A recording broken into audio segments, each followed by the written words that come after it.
Let's start first with the advertising side of things. Okay. So the 15s and 30s, is that the main focus of where you're getting your ad revenue?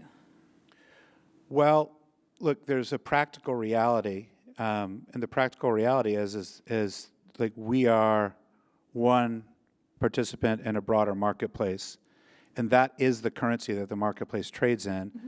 And so the name of the game, if you're a digital disruptor, whether it's us or my previous company or any of the digital disruptors, there's a really significant pot of money over here that's traded in the form of 30s. Mm-hmm. And the marketplace wants to equivalize the marketplace in order to shift budgets.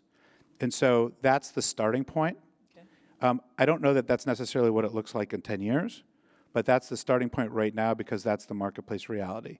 And so we can sit here and talk about, oh my gosh, we should be doing more branded integrations, and we should be doing non-traditional, and we should be thinking of innovative new currencies and new measurements and all that stuff. But at the end of the day, we're providing a service to customers, and customers are defining how they want to invest, and we're here to serve that. So that's one thing. The second piece to it is most of the rights we're buying are pre-formatted. So it's a live game. There's natural commercial breaks. The consumer isn't like, oh my God, I'm missing the game because you're showing commercials. Like, the game stops. And so what we're bidding on when we buy the rights is a pre-formatted game designed for 30s. Mm-hmm. And so for that to change, it's not just our desire to change it.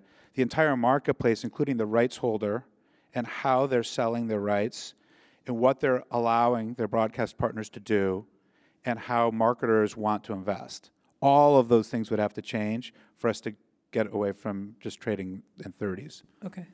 But we're doing a lot of other really interesting things. So there's a lot of innovation around new formats, new viewership. So we have a product called Fan Zone that is not dissimilar from Twitch in some ways, that it's sort of a community fan-based with live chat and integrations and polling and contests. It's a really fun way to watch live sports.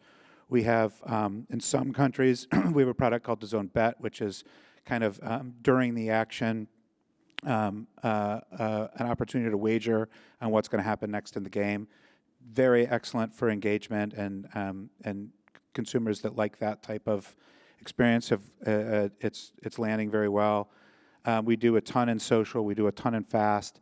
So really what we're trying to do is work backwards from the marketing objectives and how we sort of how we put together something in a way that makes it easy for a client to invest and sort of drive the outcomes they're trying to drive.